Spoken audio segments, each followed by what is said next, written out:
Merhabalar. Bugün bir tane kazalı XP400'ümüz var. Kazalı, maşası yamuk, amortisörlerinde sıkıntılar var. Bunu toplayıp çalıştıracağız. Daha hiç marş basmadık. Kaç aydır yatıyormuş. Şimdi marş basacağız. Sigortaları falan yanık. Şimdi elektrik aksamlı giderin arızalarını yapacağım. Bunları hep onaracağım. Granajları, alınacak granajları var. Maşa yamuk. Ön cam çöpe gidecek. Evet arkadaşlar, başlıyoruz. Öncesi ve sonrası yapalım. Motoru görelim. Arka sehpa nanay zaten her zamanki gibi. XP400'lerin kroniği kırık. Yamuk. Şimdi toplayacağız. Adam edip sahibine hayırlı edeceğiz. Başlıyoruz. İlk açtığımız elektrik aksamı sigorta kutusunda sigortalar patlak. Neden patlak? İlk başta onu çözüyoruz. Ondan sonra çalıştırıp sesini dinliyoruz.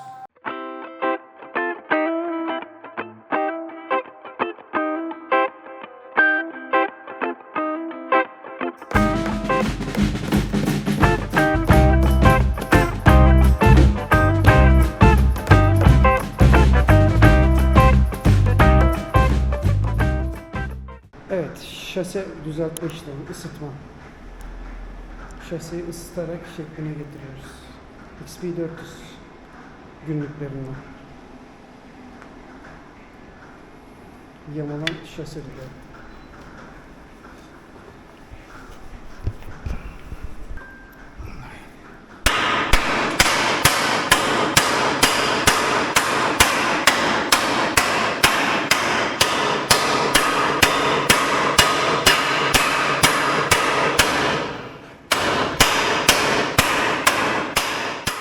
Evet arkadaşlar, herkese günaydınlar.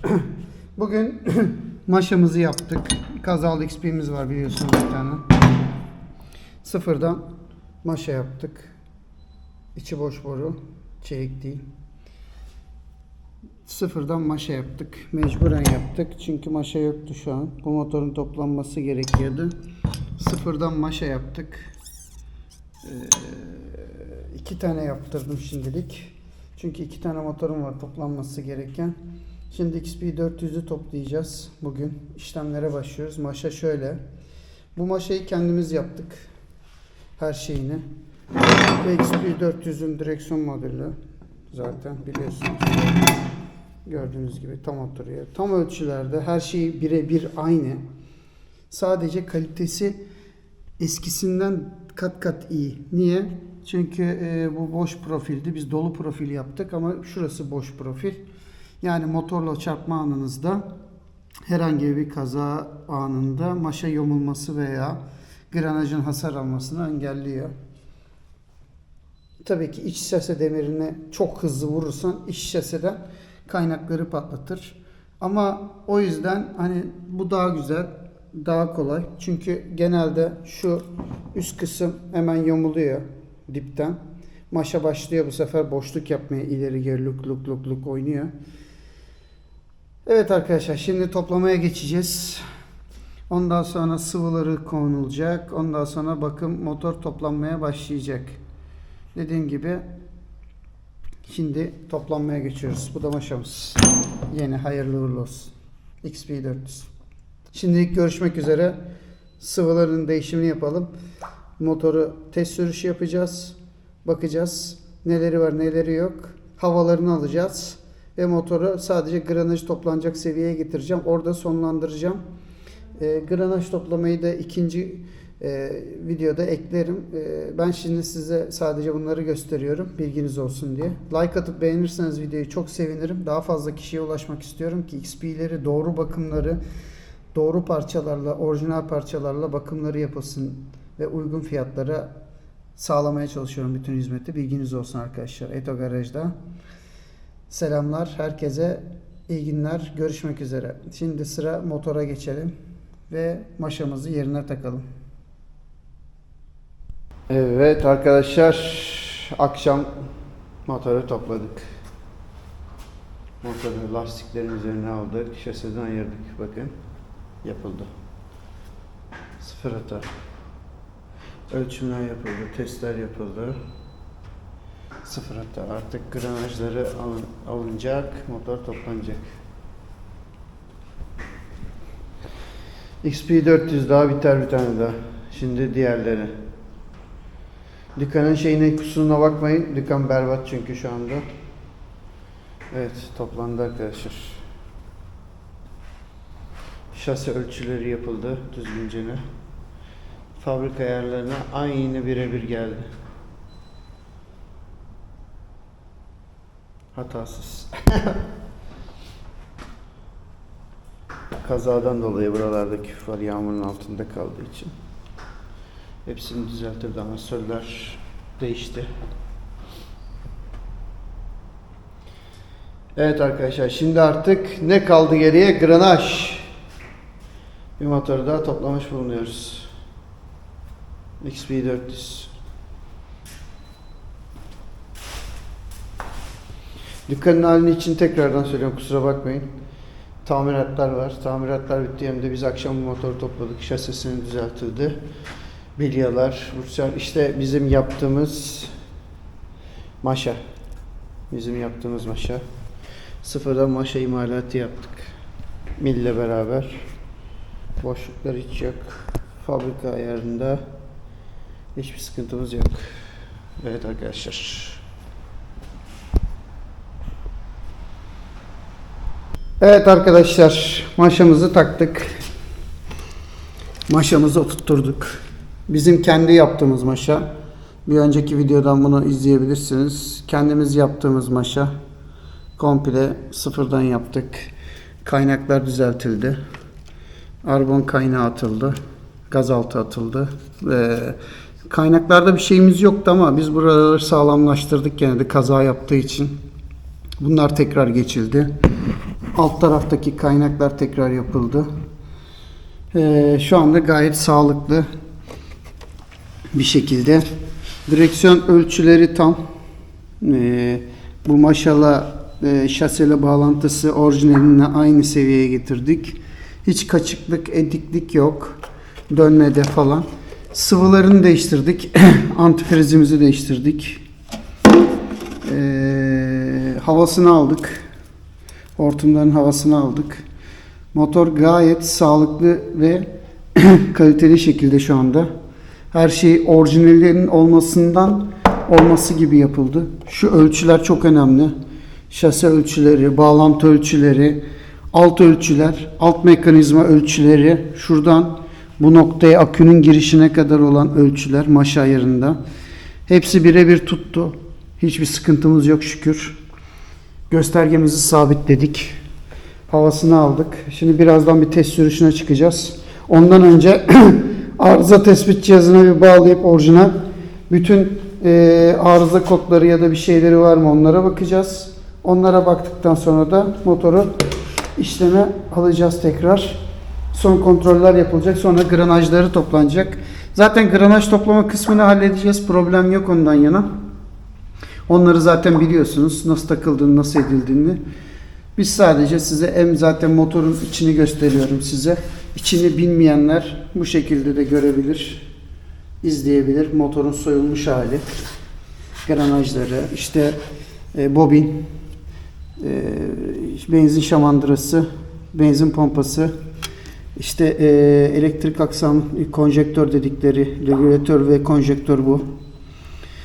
Dedikleri o. İşte su soğutma mekanizması. Bakın gördüğünüz gibi bunda korozyonlar var. Burada korozyonlar oluyor maalesef. Maalesef bunda korozyonlar oluyor. Zaten egzozu biliyorsunuz. Standart egzoz. Kendinin orijinal egzozu. Amortisör, orta amortisör buradan ayarı var.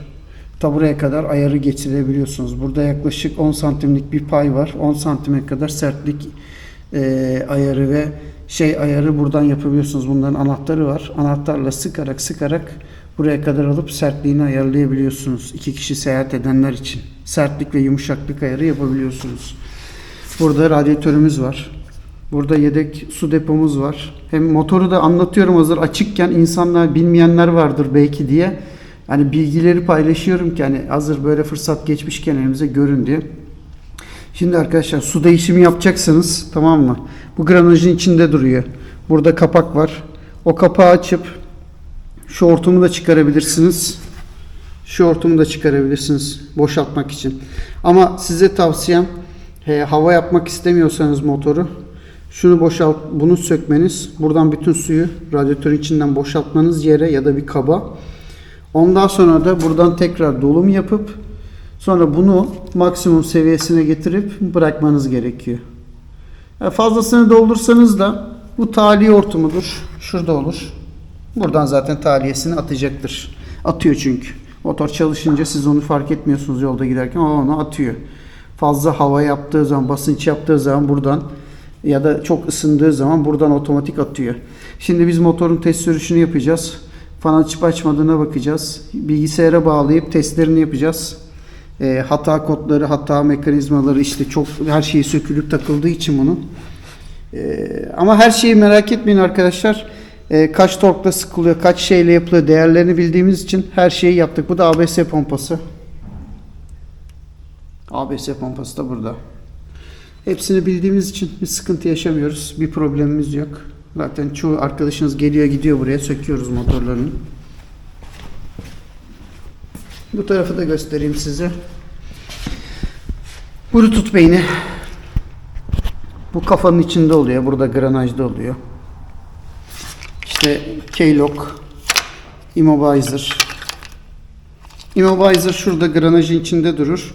K-Lock da şurada granajın içinde durur. Görmezsiniz. Bu da hava akış metresi. Zengin fakir karışımını yapan pompa. Hava pompası. Yani havayı sağlıyor. Bu da ana beyin. Bu da ikinci yönetim kontrol beyni var burada da. Yani motorun her tarafında beyin var arkadaşlar. Bilginiz olsun. Evet arkadaşlar şimdilik bu kadar. Şimdi motorun kalibrasyonu ve ayarlarını yapalım. Çalıştıralım. Havasını alalım. Ve yola çıkıp test edelim. Evet şimdi 3. aşamaya geçiyoruz arkadaşlar. Şimdilik görüşmek üzere.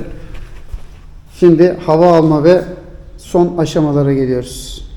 Test cihazı bağlayıp kontrolleri yapıyoruz. Evet şimdi test cihazına bağladık. Ayarlarını okuyalım. Hata kodları var mı? Onlara bakalım. Fonksiyonları okuyalım. Immobilizer hatası var. Güncellemesini yapacağız. Can ağı var. Can ağı güvenlik sistemi. Kenyo hani gösterge. Bluetooth modülün bağlı zaten yazıyor. Elcik geçersiz. ABS çerçeve pano. Şimdi bunların hepsi sökülüp takılacak. Ayarları yapılacak. Tekrar güncellemeleri yapılacak. Ondan sonra yağ basıncı düşük uyarısı veriyor. Yağ basıncı düşük diyor. Gördüğünüz gibi. Bunların hepsini temizleyeceğiz. Ayarlarını yapacağız. Güncellemelerini yapacağız. Sıfırlayacağız. Kalibrasyonunu yapacağız. Kalibrasyon gerekiyor buna. Onları yapacağız. Bütün her şeyi sileceğiz. Aktivatör aktivasyonları, fan, işte fan hepsini buradan kontrollerini sağlayacağız. Havasını alacağız. Yakıt pompasına bakacağız. Etkinleştireceğiz. Testler yapacağız. Akülatör bu testlerini yapacağız. Güncellemeleri varsa onlara bakacağız. Hata kodlarına ABS sensöründe hiçbir sıkıntısı yok. Çünkü almıştık hepsini. Servis fonksiyonu arıza kodlarını sil. Arıza kodlarının hepsi silindi. Şimdi tekrar kalibrasyon yaptıktan sonra hepsine tek tek bakacağız. Servis hataları. Ortalama hepsinde çıkıyor genelde. Bu şekilde şimdi bunun tanıma sistemlerini yapacağız. Kalibrasyonlarını yapacağız. Güncellemesi tam zaten cihazın. Ayarları yapıp havasını alacağız. Havasını aldıktan sonra tekrar test cihazına bağlayacağım. Tekrar hata kodlarına bakacağım. Bakalım neyi var neyi yok. Hepsini kontrol edeceğiz arkadaşlar. Şimdi bir sonraki aşamaya. 4. aşamaya geçiyoruz. Havasını alıyoruz. Evet arkadaşlar 4. aşama. Havalarını aldık. Havası buradan alınır. Koltuğun altından. Şu hava musluğudur. Havasını aldık. Radyatörü kontrol ediyoruz. Biraz gürültü olacak. Şu an havasını aldık. Gayet iyi şu anda. Sıcaklık seviyesi güzel. Havasını aldık.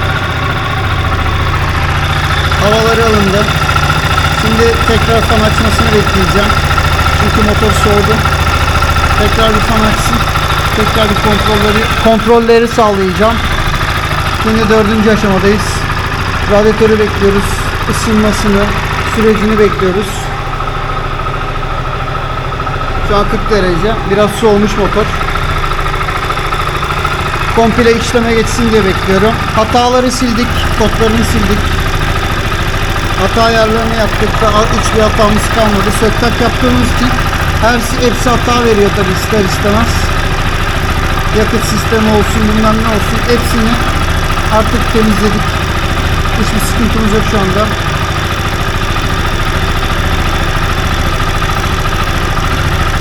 Motor çalıştığı için silemezsiniz. Pasif konumda olması lazım ki arıza kodlarını silin. Şimdi pasif konuma getireceğiz. Şimdi ısınsın, havasını görelim. Ondan sonra pasif konuma getireceğim motoru. Ya da şimdiden pasif konuma getireyim. Pasif konuma getirelim. Arıza kodlarının hepsini silelim. Şu an arıza kodu gördüğünüz gibi motoru stop ettiğim için silindi. Şimdi arıza kodlarını sildiğimiz için arıza kodlarımız yok artık. Artık motor arıza kodu vermeyecek. Çünkü yakıt sistemi işte biz söktüğümüz için ABS pompalarını falan. Çünkü niye söktük? Kaynak yapılırken biraz riskli olduğu için hepsini sökmüş bulunduk. Şimdi tekrar çalıştırıyoruz. Isınmasını bekliyoruz. Evet arkadaşlar, 4. aşama bu kadar. Havası alındı. Gösterdim hava nereden alınıyor. Motorun içinde görmüş olduğunuz komple. Evet. Şimdi test sürüşüne çıkalım ve konuyu kapatalım. Motoru bitirelim. Geriye kalan granaj toplanması kalacak. Bütün sistem bu kadar arkadaşlar. Hepsi sistemin fonksiyonları, hata kodları gördüğünüz gibi hepsi gitti.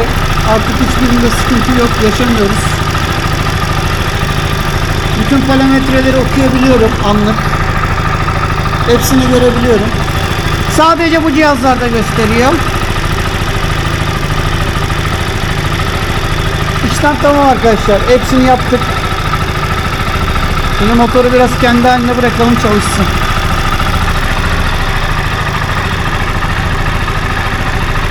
Gayet güzel seviyede fan açtığını falan duyalım. Ondan sonra da işlemimiz bitsin. Şu an hiçbir arızamız yok. Hiçbir arıza kodumuz yok. Her şey sağlıklı şekilde çalışıyor.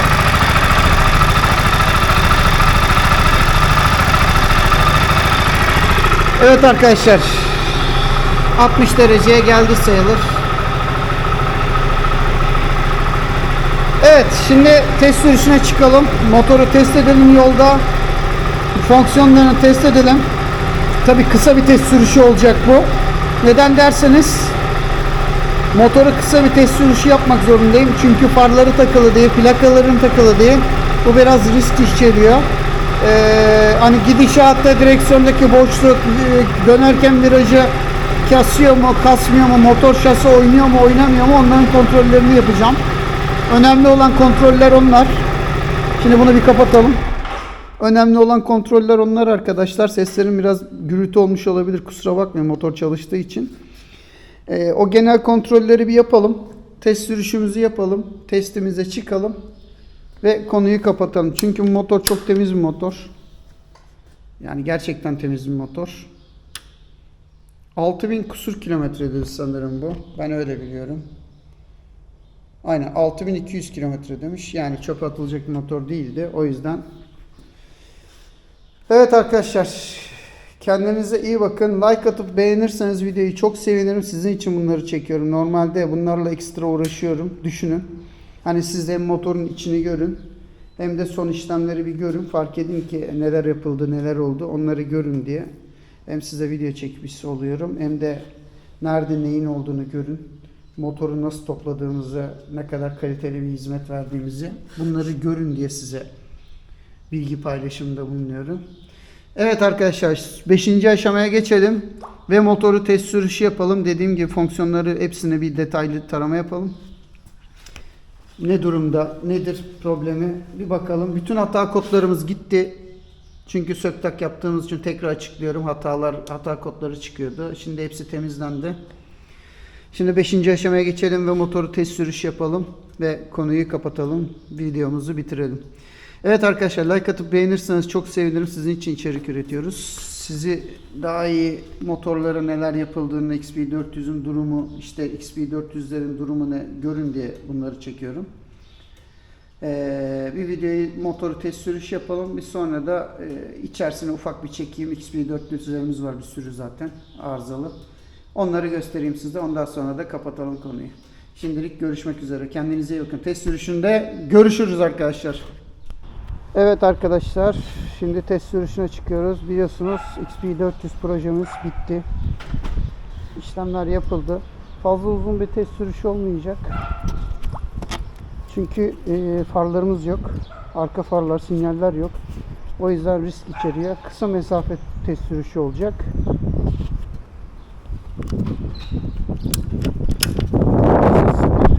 Şimdi test sürüşüne çıkıyoruz arkadaşlar. Dediğim gibi videoya like atıp beğenmeyi unutmazsanız sevinirim. Sizin için bunları yapıyoruz. Uğraşıyoruz bu havada. Havayı görüyorsunuz. O yüzden like atıp beğenirseniz çok sevinirim. Şimdi test sürüşüne geçiyoruz. Hadi bakalım. Evet, test sürüşüne çıkıyoruz. Kısa bir test sürüşü yapalım. Çünkü malzemelerimiz tam takılmadı. Evet, 15 litre yakıyoruz şu anda. Tabii enjektörler, beyinler hepsi yazılımlanıyor, güncellendiği için şimdi bir test sürüşü yapalım.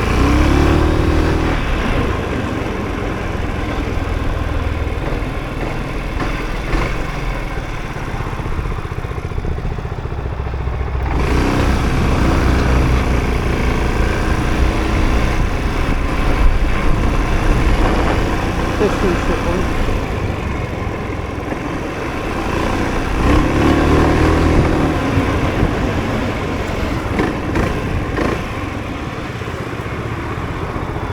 Evet, kalkış yapalım.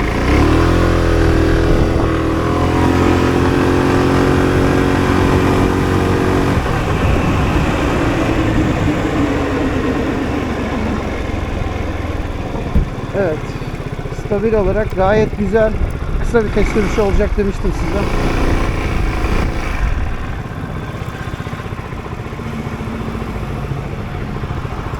Evet arkadaşlar, video şimdilik bu kadar. Kısa bir sürüş olacak demiştim. Bir kalkış testi yaptık. Like atıp beğenirseniz video içerik üretmem için daha fazla sizin desteğinize ihtiyacım var. Biliyorsunuz servis de açtık. XP400 ve Peugeot'lar üzerine serviste içerik üretiyoruz. Bunun için bana destek olursanız çok sevinirim. Desteklerinizi bekliyorum. Şimdilik görüşmek üzere. Dediğim gibi test sürüşü bu kadardı. Maalesef. Sonrasında görüşmek üzere. Kendinize iyi bakın. Evet arkadaşlar, test sürüşü yaptık.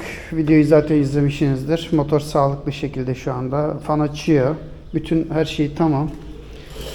Bütün tetkikleri yaptık. Şu anda sadece granaj bekliyor. Granajı toplanacak. Motor artık yola çıkabilir. Ve genel uzun bir test sürüşü yapacağız zaten. Gayet de güzel. Frenleri çok sağlıklı. Hepsi çok sağlıklı. Hiçbir sıkıntı yok. Havalarını zaten aldık. Her şeyin.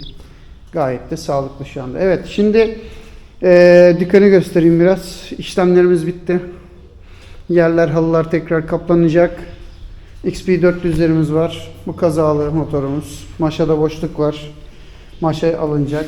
Tamiratları yapılacak. Bu değişecek. Bu parça olarak olan Peugeot pozisyonumuz. XP400'ümüz parça olarak geri kalan işte blokla beraber geri kalanı burada. Yaptığımız öteki maşa burada. İşte onun parçaları, arka farları falan filan burada. Bu blok buna takılıyor. Bu da ikinci motorumuz kazalı. Bunun maşa gerek kalmadı. Bunun farları kırıktı sadece. Far kası falan kırık. Bu da granaj bekliyor. Kolları kırık. Onun haricinde detaylı bir başka bir kırığı yok. Bu ikinci projemiz. Bu da kaynağa gitti. Zaten biliyorsunuz buralardan kırılıyor bunlar. Bunlar kırıldığı için şimdi bunlar taşlanacak. Taşlandıktan sonra frezeyle düzeltilecek. Frezeyle düzeltildikten sonra da boyanacak. O kadar. Şu andaki bunun başka bir şeyi yok. Motor bloğunu takacağız bugün nasipse. Bloğu buna taktıktan sonra işlemimiz tamam. Bir tane bloğum var. 24.000'de temiz 20.000 bakımları yapılmış. Bilginiz olsun. Herhangi bir parça ihtiyacınız olursa bende XP'nin ve diğer bütün parçalar, malzemeler var. Bütün parçaların, malzemelerin var arkadaşlar. Bilginiz olsun. Farlardan tutun amortisörlere kadar. Bütün Pulsion XP400 malzemelerimiz hepsi var. 0 ve 2. ay. Yakında ya zaten yetkili servis açılıyor. Yetkili servis açıldıktan sonra sistemler hepten değişecek. Ondan sonra artık daha fazla iş, daha fazla bakım olacak. Çok yoğun oluyor. Video çekemiyorum, içerik üretemiyorum. Herkes bunu soruyor. Tuncer abi niye içerik yok? Ya dükkanın tamiratı oldu, su bastı. Su basmayı geçin. Dükkanı tuttuk, bir sıkıntısı var mı dedik, su bastı. Bir sıkıntısı yok dendi ama su bastı. Problemlerimiz oldu. Bir yandan motorlar yapılıyor, bir yandan tamiratlar oluyor, bir yandan bakım arkadaşlarınız geliyor. Süreç böyle bir süreç, gitti büyüdü yani. Şimdi yetkili servis oluyoruz. İşlemler daha güzel olacak. Her şey daha güzel olacak. Herkese her şeyi en ince ayrıntısına kadar gösteriyorum ki bilginiz olsun. Severek Peugeot'ları tamir ediyorum. XP400'leri, Pulsion, diğer modeller olsun hepsine. Severek yaptığım bir iş olduğu için memnunum. Gayet de sizin de desteklerinizle çok iyi gidiyoruz arkadaşlar. Like atıp beğenirseniz ben daha fazla içerik üretmeye çalışacağım motorlar hakkında. Büyük bir çoğunluk bunun projesini çekeriz. Toplanma aşaması, blok takım montajını gösteririm size, bloğu ayırmayı falan. Ya ihtiyacınız olur veya olmaz da blok nasıl ayrılır onu size gösteririm. Tertibat neler sökülüyor onu gösteririm. Bir sonraki video onu yapabilirim. İşte her zaman yapamıyorum. Çok fazla yoğunluk oluyor. Akşam saati de çalışıyorum. Gece de çalışıyorum. Evle dükkan yan yana olduğu için çok problemim olmuyor. Yani dediğim gibi Eto Garaj burası. İstediğiniz zaman daha hala tavan delik. Gördüğünüz gibi. Hala yarım olan yerler var yani arkadaşlar yapacak ki yerli zeminlerimizi döşeyelim. Yer zeminlerimiz de kaldı orada köşede. Bir yandan da tamirat yapıyoruz. Evet, Eto Garaj burası arkadaşlar. Dediğim gibi yetkili servis için işlemlerimiz bitti. Her şeyimizi aldık, test cihazımızı aldık. Diğer kalan işte üyelikler, abonelikler falan filan var. Onlar bitecek. Ondan sonra yetkili servis olarak garanti motorlarınıza da hizmetinizi sonuna kadar vereceğiz. Şu anda garantili motorları yazılım desteğini sağlarım. Arıza kodlarını okurum. Güncellemesini de yaparım. Ama dokunarak bir işlem yapamam. Sadece yağ değişimi isterseniz onu yaparım. Garantili motorlar için konuşuyoruz. Dediğim gibi arkadaşlar like atıp beğenirseniz çok sevinirim videoları. Sizin için daha fazla içerik üretmeye çalışıyorum. Daha fazla tamirat videosu gelir. Hatta XP400'ün bloğunu açmayı düşünüyorum ama açmayabilirim. Bakacağız. Belki bir tane arızalı gelir. Onun bloğunu açarız. Onun videolarının içeriğini size çekerim. Motorun içinde görmüş olursunuz ya. Sizin için daha iyi olur. Kendinize iyi bakın. Görüşmek üzere. Videoyu umarım beğenirsiniz. Görüşmek üzere.